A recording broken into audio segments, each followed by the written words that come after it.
मेरे पास माँ है। हाँ जी, अस्सलाम वालेकुम, welcome back to my YouTube channel.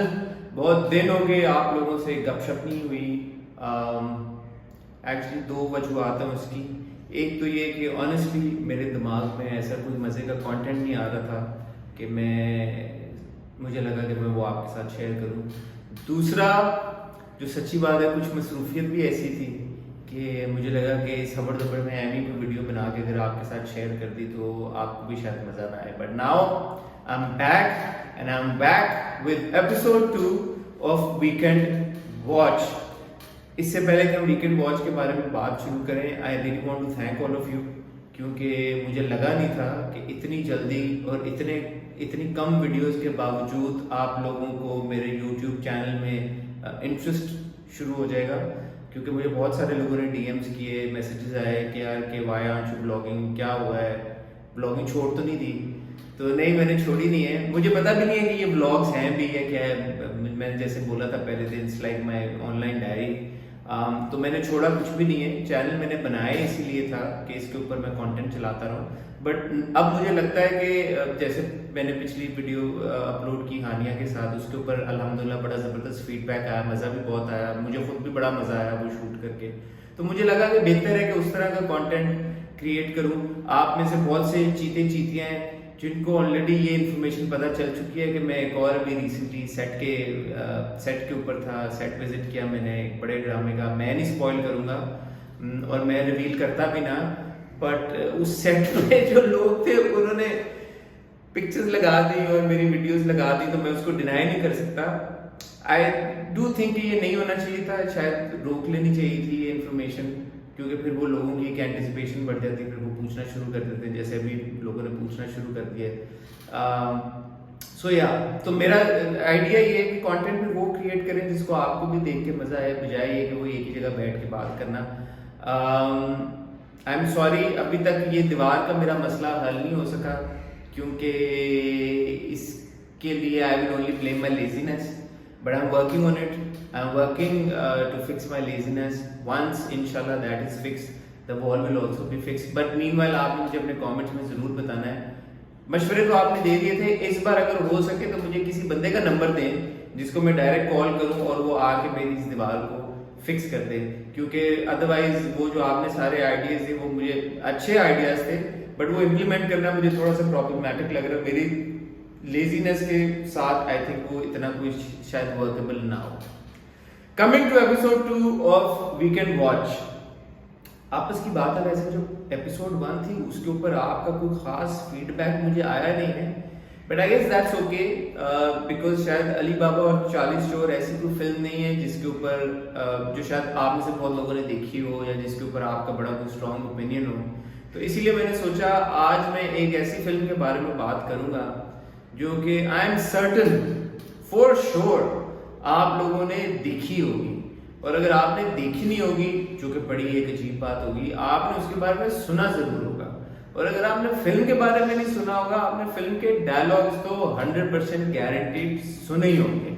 Of course I am talking about the all time blockbuster hit, बल्कि नहीं, the all time blockbuster mega hit दीवार। Diwar came out in 1975. It was produced by Gulshan Rai and it was directed by the great Yash Chopra. मुझे बड़ी हैरानी हुई उस time पे जब शुरू में जब मैंने दीवार देखी, क्योंकि यश चोपड़ा का मेरा जो इंट्रोडक्शन था वो चांदनी से, दिल तो पागल है, तो मुझे लगा दीवार जैसी फिल्म यश चोपड़ा ने डायरेक्ट की, मतलब you know, but yeah I guess that's the mark of a great film maker.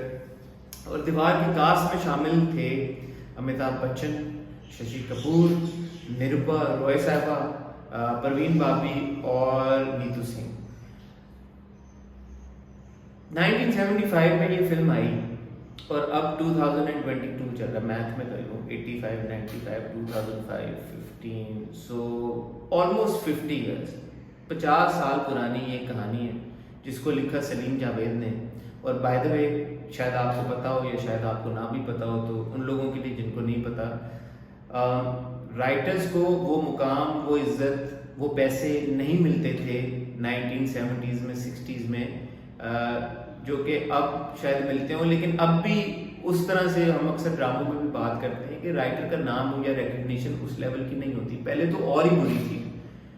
जब सलीम जावेद साहब ने दीवार लिखी और जब दीवार एक ब्लॉकबस्टर हिट बन के सामने आई, तो सलीम जावेद साहब, सलीम खान साहब जो कि सलमान खान के फादर हैं, और जावेद अख्तर साहब जो कि रिनाउंड पोइट हैं, लिरिसिस्ट हैं, स्क्रीन राइटर भी ऑफ कोर्स रह चुके हैं, फरहान अख्तर के वालिद साहब, इनका डुओ था, ये साथ में फिल्में लिखते थे। तो इन्होंने जब दीवार लिखी, इनकी जिंदगियां बदल गई in terms of finances, in terms of popularity, in terms of stardom. So ये जो राइटर डुओ था, उस जमाने के सुपरस्टार्स की जो फी होती थी उतने ही पैसे चार्ज करते थे। इन सम केसेस एक्चुअली उन्होंने जो उस जमाने के टॉप स्टार्स थे, टॉप बिल्ड स्टार्स थे, उनसे ज्यादा भी चार्ज किया है अपने स्क्रिप्ट के लिए। तो ये बड़ी एक इंटरेस्टिंग बात है। दूसरा, इस फिल्म का जो इम्पैक्ट हुआ है, जैसे मैं कह रहा हूँ 50 साल हो गए, वो इतना फार रीचिंग है, इतना फार रीचिंग है, इतना फार रीचिंग है कि इसके ऊपर मैं सलीम साहब का एक बार इंटरव्यू देख रहा था, एक बार जावेद साहब का देख रहा था, उन्होंने भी बताया कि इसके ऊपर बाकायदा यूनिवर्सिटीज में थीसिस लिखे गए हैं, ये यूनिवर्सिटीज में पढ़ाई गई है फिल्म, इसके ऊपर डिस्कशन हुई है कि यार कि ये this is the fight between good and evil, this is a fight of a man against the establishment, class difference, classism, मतलब economic disparity, social inequality, social injustice, इतनी सारी थीम्स हैं इस फिल्म के अंदर कि हर एक देखने वाले का पर्सपेक्टिव और जाविया इस फिल्म को लेके कम्प्लीटली मुख्तलिफ रहा है। और डिफरेंट लोगों ने, डिफरेंट कल्चर के लोगों ने डिफरेंट चीज़ें इससे सीखी हैं। डैनी बॉयल जिन्होंने स्लम डॉग मिलियनेयर बनाई, उन्होंने ऑन रिकॉर्ड बोला कि उन्होंने इंस्पिरेशन ड्रॉ की दीवार से। And if I am not mistaken, AR. Rahman को जब स्लम डॉग मिलियनेयर के लिए ऑस्कर मिला था तो उन्होंने अपनी स्पीच में दीवार का जिक्र भी किया। हांगकांग सिनेमा पे बड़ा गहरा असर हुआ था दीवार का, वहाँ पे रीमेक भी बना, और भी कई जगहों पे दीवार का रीमेक बना है। कहानी क्या है दीवार की? Now you know the most interesting bit, क्या कहानी है? कहानी शुरू होती है एक जगह से, एक, मेरा नहीं ख्याल कि मुझे जहाँ तक याद है कि वो डिस्क्लोज किया गया है कि ये शहर कौन सा है, ये गाँव कौन सा है, या बस्ती कौन सी है, या क्या जगह है, बट एक जगह है जहाँ पे आनंद नाम का एक शख्स अपनी बीवी सुमित्रा देवी और अपने 2 बेटों के साथ जिंदगी गुजार रहा है। 2 बेटे, बड़े बेटे का नाम विजय वर्मा, छोटे बेटे का नाम Ravi Varma. Vijay played by Amitabh Bachchan, Ravi played by Shashi Kapoor साहब। अब कहानी शुरू होती है कि ये 2 बच्चे छोटे होते हैं, विजय और रवि, और इनका बाप कोयले की कानों में काम करता है, और इनका बाप जो कोयले की कान के जितने मुलाजिम होते हैं या वर्कर्स होते हैं उनकी यूनियन का सरबराह होता है, और ये अपने राइट्स के लिए हमेशा जद्दोजहद करता है। ना सिर्फ अपने, ऑब्वियसली अपने का मतलब है कि पूरे जो वर्कर्स हैं, उसकी यूनियन है, उनके राइट्स के लिए बहुत जद्दोजहद करता है, बहुत फर्म स्टैंड लेता है, बड़ा अपराइट बंदा है, बड़ा ऑनेस्ट बंदा है, रिश्वत नहीं लेता, कोई डिसऑनेस्टी नहीं है, और अपने पूरी कम्युनिटी के लिए स्टैंड लेके रहता है। जो कोयले की कान का मालिक होता है उसको ऑब्वियसली ये बात पसंद नहीं आती, और एक दिन वो जब इसकी स्पीच सुनता है तो वो प्लान करता है कि यार के पैसे अगर ये नहीं लेता, रिश्वत नहीं लेता, तो कोई ना कोई तो इसको कमजोरी होगी, तो इसके बीवी बच्चों को किडनैप करके इससे ज़बरदस्ती एक डॉक्यूमेंट में साइन करा लेता है, जो कि जितनी इनकी डिमांड्स होती हैं उसके बिल्कुल अगेंस्ट होता है एक डॉक्यूमेंट। जब ये ज़बरदस्ती में, प्रेशर में आके, थ्रेटन फील करके, धमकी में वो डॉक्यूमेंट साइन करके बाहर आता है, तो ये बताता नहीं है कि क्या हुआ, क्योंकि ऑब्वियसली इसको फैमिली का थ्रेट होता है। तो ये कहता है कि जी मैंने तुम सब लोगों को बेच दिया, तुम्हारे हक को बेच दिया। वो लोग सब इसके अगेंस्ट हो जाते हैं, इसको काफ़ी मारते पीटते हैं, और ये वो गांव, वो कस्बा, वो शहर छोड़ के चला जाता है, बिकॉज वो obviously you know the shame and the guilt कि यार मैं इतना ऑनेस्ट आदमी था, मेरे से ये गलती हो गई, गलत काम हो गया, और लोगों का रवैया मेरे साथ तब्दील हो गया, वो बर्दाश्त नहीं कर पाता, वो चला जाता है। पीछे जो उसके बीवी और बच्चे रह जाते हैं उनके साथ भी बहुत ज्यादती होती है, स्पेशली जो बड़ा बेटा होता है विजय, उसको एक दिन वही लोग, वही साथी पकड़ के ले जाते हैं और उसके बाजू पे टैटू करवा देते हैं, मेरा बाप चोर है। That little incident leaves a lifelong impact on the mind of this young boy Vijay, माँ जब देखती है कि ये सारे मामला हो रहे हैं तो वो अपने बच्चों को लेके बम्बई चली जाती है। बम्बई की स्लम में एक जगह एक पुल के नीचे वो लोग रहना शुरू कर देते हैं। यहाँ से असल कहानी शुरू होती है। एक ही माँ के दो बेटे, एक ही जगह से निकले हुए, एक ही सर्कमस्टांसेस में पले बढ़े। एक goes on to become Amitabh Bachchan, the criminal smuggler, and the other goes on to become Ravi Verma, Shashi Kapoor, the upright, honest sub-inspector of police, just like his father. Not his father was not in the police, but he's as honest and as courageous and as upright as his father. ये जो दीवार title है, ये भी title इसी पे based है कि this is a Deewaar between the good and the evil, this is a Deewaar between the two brothers, and किस तरह एक ही माँ की परवरिश किए हुए दो बच्चे डिफरेंट पाथ्स पे निकल जाते हैं। That's the story. क्या होता है, इनके बीच की दीवार पक्की हो जाती है या कच्ची होती है, दीवार मिट जाती है या हमेशा हमेशा के लिए बनी रहती है। That's the story. Beautiful premise, beautiful conclusion as well. Spoiler की हालांकि कोई बात नहीं, 50 साल पुरानी फिल्म है, बट फिर भी जस्ट इन केस अगर आपने काफ़ी अर्से से नहीं देखी या बिल्कुल नहीं देखी और आप प्लान करें देखने का, तो मैं स्पॉइलर एंड की बात नहीं करता। अपने कुछ फेवरेट सीन्स के बारे में आपको बताना चाहूँगा। एक तो इसका दीवार का बहुत ही आइकॉनिक सीन है, जो कि अगर आपने दीवार नहीं भी देखी होगी आपको उसके बारे में पता होगा। वो है ऑफकोर्स जब विजय एक बड़ा स्मगलर बन जाता है, बिजनेसमैन बन जाता है, उसके बाद बहुत पैसा आ जाता है, उसकी माँ को पता चल जाता है कि सब गलत कामों से कमाया हुआ पैसा है, तो वो अपने दूसरे बेटे के साथ अलग हो जाती है। पुलिस में जो बेटा जो रवि है उसके साथ रहना शुरू कर देती है।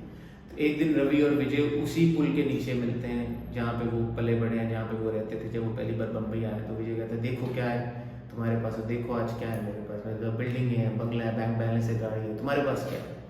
और रवि पलट के कहता है मेरे पास माँ है। ऑफ कोर्स ये डायलॉग पॉप कल्चर में मेरे ख्याल में इसका अपना एक मुकाम है इस डायलॉग का। बट इंटरेस्टिंगली आपको बताऊं, ये मेरा फेवरेट सीन नहीं है पूरी फिल्म का। मेरा फेवरेट सीन है शुरू में। हम देखते हैं फिल्म के शुरू में एक शॉट होता है, विजय और रवि की माँ सुमित्रा देवी जब नए नए बम्बई में आते हैं तो वो अपने सर पे सीमेंट रख के और ईंटें लेके जाके एक बिल्डिंग पे काम करती है, मजदूरी करती है वहाँ पे। और वहाँ पे उसको जो मर्द होता है वो कॉन्ट्रैक्टर उसको छेड़ता भी है और इस तरह का सीन होता है। कट टू जब विजय स्मगलर बन जाता है, उसके बाद बहुत दौलत आ जाती है, बहुत पैसा आ जाता है। एक सीन होता है जहाँ पे वो सौदा कर रहा होता है और जो जिस बंदे से वो खरीद रहा होता है वो बंदा कहता है कि विजय साहब अगर आपने इस चीज़ के जो आप खरीदने जा रहे हैं इसके अगर आपने मेरे से 2-4 लाख कम कराए होते तो मैं आपके लिए कम कर देता, माफ़ कीजिएगा आपको धंधा करना नहीं आता। तो विजय टर्न्स अराउंड एंड सेज कि धंधा करना तो आपको नहीं आता, अगर आपने मुझसे 3-4 लाख मजीद मांगे होते तो मैं आपको वो भी दे देता। बंदा कहता है कि बिल्डिंग की बात हुई, तो बंदा कहता है कि ऐसी क्या खास बात है इस बिल्डिंग में? तो विजय कहता है कि ये वो बिल्डिंग है जहाँ पे मेरी माँ ने ईंटें उठाई थी और आज मैं वो बिल्डिंग अपनी माँ को तोहफे में देने जा रहा हूँ। What a scene, what a scene, what a performance, what beautiful writing, what beautiful storytelling, और क्या बच्चन साहब का वो क्या डिलीवरी है वो। एक और मेरा बड़ा फेवरेट सीन है जब विजय छोटा होता है और वो माँ एक दिन वो देखते हैं कि रवि को बड़ी चाहत होती है स्कूल जाने की, तो वो माँ को कहता है कोई बात नहीं माँ मैं तुम्हारा हाथ बढ़ाऊंगा, अगर तुम अकेली हमें स्कूल नहीं भेज सकती, हम दोनों मिलकर रवि को तो स्कूल भेज सकते हैं। तो वो एक जगह बूट पॉलिश करना शुरू करता है सड़क के किनारे पे। तो एक सेठ आता है, उसके साथ सेठ का नंबर 2 होता है, वो आगे उसे बूट पॉलिश कराता है। नंबर 2 होता है वो यूं करके रुपया या जो भी 8 आने जितने भी उस वक्त करेंसी होती है वो सिक्का उसके तरफ उछाल के फेंक देता है। तो विजय खड़ा हो, छोटा विजय, यंग विजय खड़ा होकर कहता है कि साहब मैं काम कर रहा हूँ, हक का लाल का काम कर रहा हूँ, भीख नहीं मांग रहा, पैसे उठा के मेरे हाथ में दो। तो जो बड़े सेठ साहब होते हैं वो अपने नंबर 2 को कहते हैं कि इसको पैसे उठा के दो, इसके हाथ में दो। और बाद में उसको कहते हैं उस वक्त वो रेस हॉर्स रेस उसकी कुकिंग, ये सारी चीज़ों की बात कर रहे होते हैं। तो वो कहता है कि ये बड़ा सेठ कहता है ये लंबी रेस का घोड़ा है, देखना है एक दिन इसको जब किस्मत की बाजी पलटेगी तो ये कहाँ से कहाँ निकल जाएगा। और ऐसा ही होता है। कट टू फ्यूचर में हम देखते हैं कि विजय उन्हीं सेठ के पास जाता है काम करने, और वहीं से उसकी वो जो करियर, एक स्मगलिंग क्रिमिनल करियर शुरू होता है, वो वहीं से शुरू होता है। और पहले दिन जब वो जाता है, पहले उसको जो पैसे देते हैं सेठ साहब, वो यूँ फेंक के देते हैं, he doesn't know who he is, but Vijay turns around says के दावर साहब, आई थिंक दावर नाम होता है उनके कैरेक्टर का, इफ्तिखार साहब, लेजेंडरी एक्टर, बड़ा उनको देखा फिल्मों में, दावर साहब मैं आज फेंके हुए पैसे नहीं उठाता। And then he realises that this is the same young boy जिसके बारे में मैंने प्रेडिक्ट किया था कि ये एक दिन जाके इतना बड़ा आदमी बनेगा।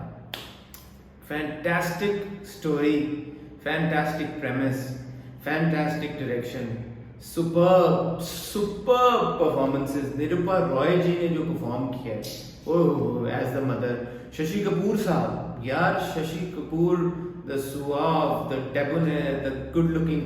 मैं इंटरेस्टिंग बात यह है, शशि कपूर साहब असल में अमिताभ बच्चन से उम्र में बड़े थे, बट इन दीवार he plays the younger brother, he plays Vijay's Amitabh's younger brother, and you can tell he looks like Amitabh's younger brother. I mean, that's also kind of cool, but in real life he was older, and much later you see them working again in different films, and he did play Amitabh's older brother, but in Diwar he does look younger. एक गाना मुझे दीवार का बड़ा पसंद है, कह दूं तुम्हें या चुप रहूं दिल में मेरे और क्या है।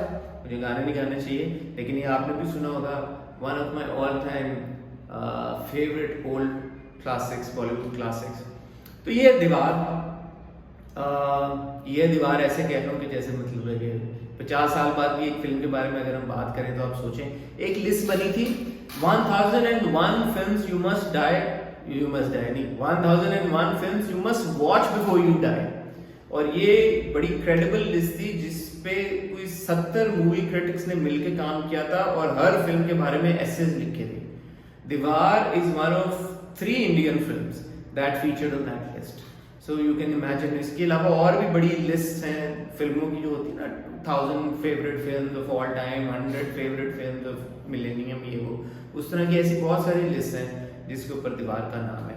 अगर आपने दीवार नहीं देखी तो यूट्यूब पे पड़ी भी है, मैंने सर्च करके चेक किया, मैंने काफ़ी अर्सा हो गया नहीं देखी, आज मैं कोशिश करूँगा मैं भी देखूँ।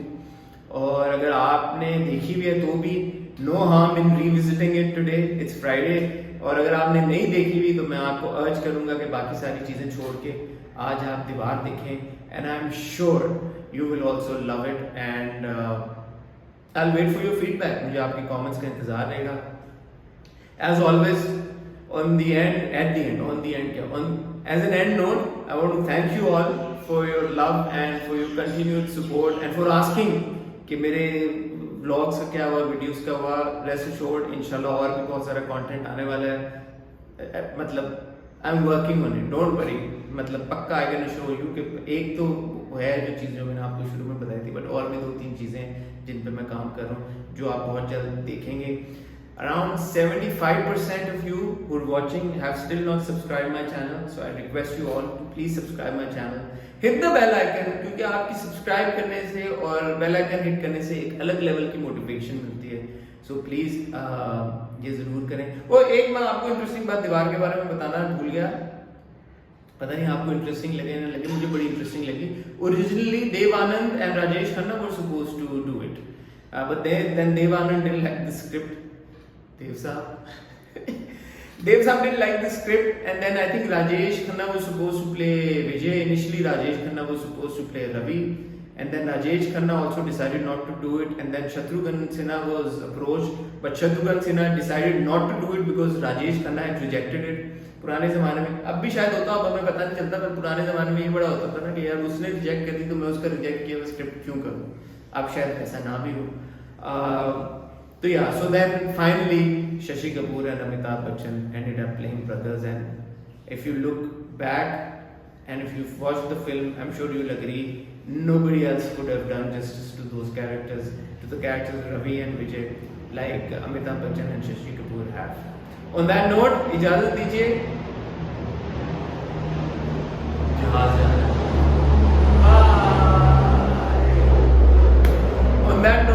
इजाज़त दीजिए, दुआ में याद रखिएगा, चैनल को सब्सक्राइब करें, बेल आइकन पे हिट करें। इंशाल्लाह बहुत जल्द आपसे मुलाकात होगी।